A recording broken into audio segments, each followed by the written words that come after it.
दोस्तों, जो कहानी मैं आपको सुनाने जा रहा हूँ वह आपकी जिंदगी बदलने की दम रखती है। बस शर्त यह है कि आपको इस कहानी को बिना स्किप किए अंत तक देखना है।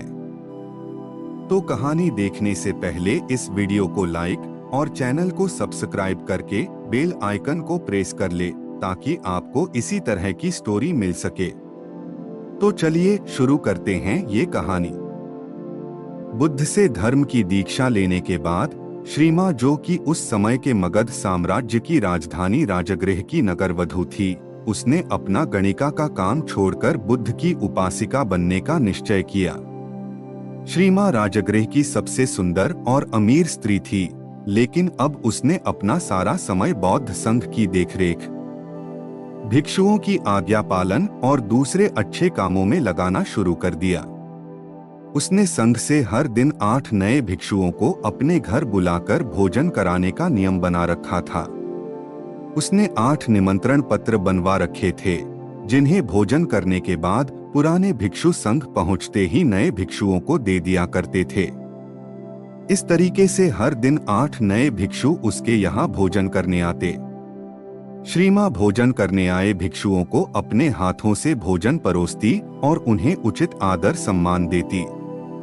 भोजन सबके लिए पर्याप्त और बहुत ही स्वादिष्ट होता था। एक दिन की बात है, 8 में से एक भिक्षु, जो कि उस दिन श्री माँ के घर से भोजन ग्रहण करके लौटे थे, आश्रम में आने के बाद से बड़ा ही उतावला और प्रसन्न प्रतीत हो रहा था। तो आश्रम के कुछ अन्य भिक्षुओं ने उस भिक्षु से श्री माँ के घर के भोजन के बारे में पूछा।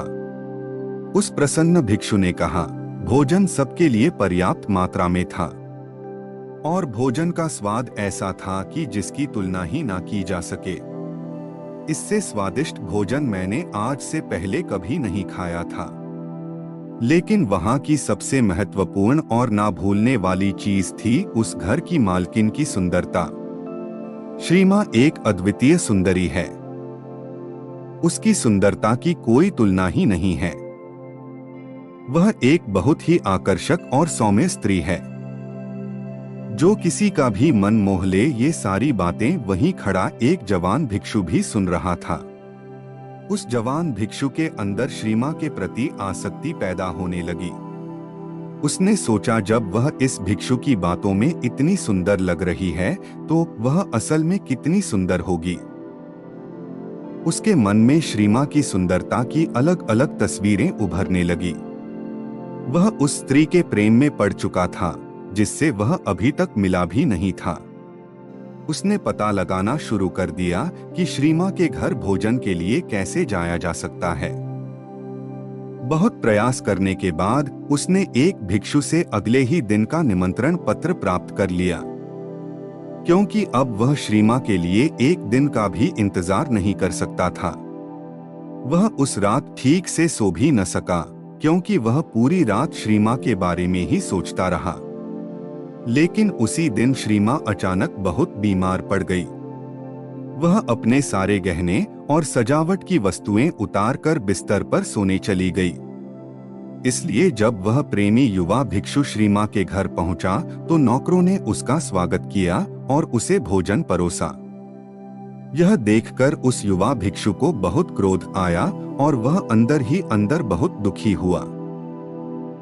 जब श्री माँ को पता चला कि भिक्षु भोजन के लिए बैठ गए हैं तो उसने उनके प्रति अपना सम्मान जताना चाहा। उसने अपने नौकरों से कहा, भोजन कक्ष तक पहुंचने में मेरी मदद करो। नौकरों की मदद से दर्द में कराहती श्री माँ धीरे धीरे चलते हुए भोजन कक्ष में पहुंच गई।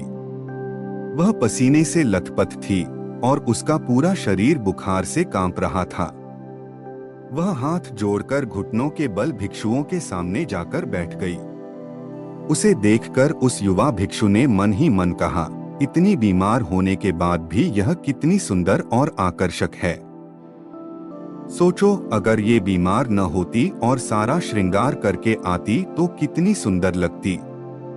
अपनी वासना के वशीभूत होकर उस बौद्ध भिक्षु ने बिना एक भी कौर खाए अपनी भिक्षा पात्र को बंद कर दिया।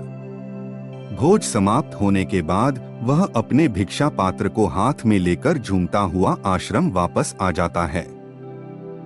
आश्रम पहुंचकर भी वह भिक्षा पात्र को नहीं खोलता और उसे एक कोने पर रखकर अपने बिस्तर पर लेट जाता है। उसके दिमाग में पूरे समय सिर्फ श्रीमा का वह खूबसूरत चेहरा ही घूम रहा था जो उसने भोजन कक्ष में देखा था। वह उसके बारे में जितना सोचता वह उसके लिए उतनी ही सुंदर होती जा रही थी। उसके कुछ मित्र भिक्षुओं ने उसे भोजन कराने का प्रयास किया, लेकिन वह सभी असफल रहे। भयानक बुखार की वजह से उसी रात श्रीमा की मृत्यु हो गई। जब मगध सम्राट बिंबिसार को श्रीमा की मौत की खबर मिली तो उन्होंने बुद्ध को संदेश भेजा, हे तथागत, आपके व्यक्तिगत चिकित्सक जीविका की बहन श्रीमा अब इस दुनिया में नहीं रही। बुद्ध ने सम्राट बिंबिसार को वापस संदेश भेजा, मृत शरीर को जलाया न जाए बल्कि उसे एक बड़े से मैदान में संभाल कर रखा जाए। चील, कौवे और दूसरे जानवर शरीर को नुकसान न पहुंचा पाएं, इसके लिए कुछ पहरेदार मृत शरीर के आसपास तैनात कर दिए जाएं।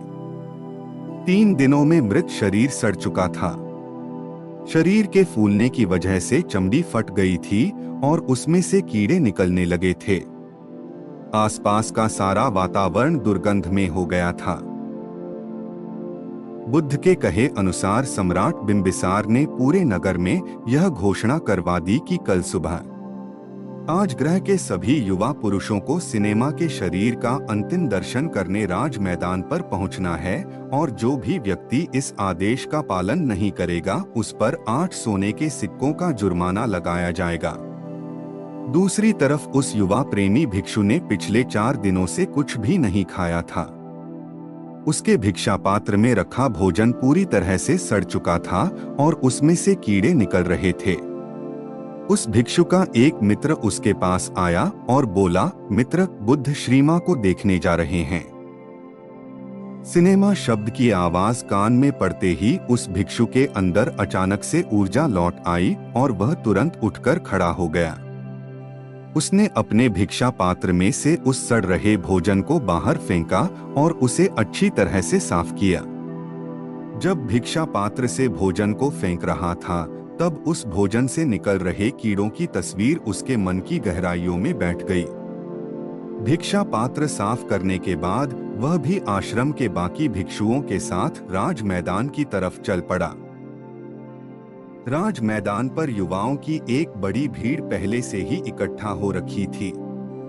बुद्ध अपने भिक्षुओं के साथ एक ओर बैठ गए, दूसरी ओर सारी भिक्षुणी बैठ गई। एक ओर सम्राट बिंबिसार अपने मंत्रियों और सैनिकों के साथ बैठ गए और उनके ठीक सामने राजगृह के सारे युवा और उनके पीछे नगर की बाकी जनता बैठी हुई थी जो बुद्ध में आस्था रखते थे। राज मैदान पूरी तरह से शांत और गंभीरता से भरा हुआ था। तभी वहां की शांति को भंग करते हुए बुद्ध ने प्रश्न किया, सम्राट, यह सामने पड़ी मृत स्त्री कौन है? सम्राट ने उत्तर दिया, श्रीमा, जीविका की बहन और राजगृह की नगरवधु। यह सुन बुद्ध ने कहा, श्रीमा, राजगृह की नगरवधु सच्चाई का पता लगाते हैं। बुद्ध ने थोड़ा ऊंची आवाज में कहा, आप में से जो भी व्यक्ति 1000 सोने के सिक्के देगा वह श्रीमा के साथ एक रात बिता सकता है। इतना कहकर बुद्ध भीड़ की तरफ देखने लगे। एक भी व्यक्ति ने अपना हाथ नहीं उठाया। बुद्ध ने फिर कहा, 500 सोने के सिक्के। अब भी सब चुप थे। 100 सोने के सिक्के, किसी की कोई प्रतिक्रिया नहीं। 50 सोने के सिक्के, बस चारों तरफ सन्नाटा था। सिर्फ 1 सोने का सिक्का, कोई प्रतिक्रिया नहीं। मुफ्त में अभी किसी ने कोई इच्छा नहीं दिखाई।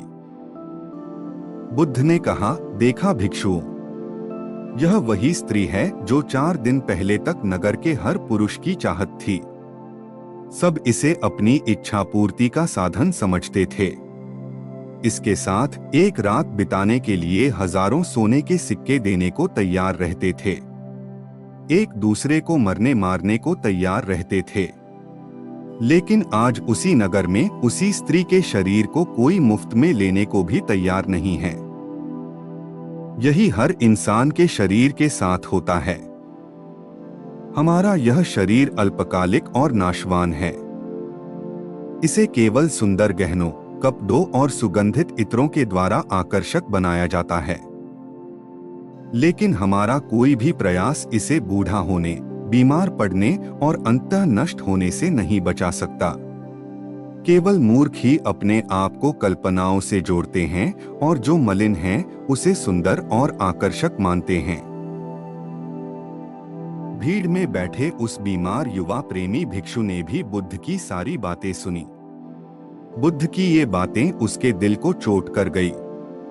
उसने सोचा, जब श्री मां जिंदा थी तो उसका शरीर कितना सुंदर और आकर्षक था, ठीक उस भोजन की भांति जो ताजा पकाकर उसे परोसा गया था।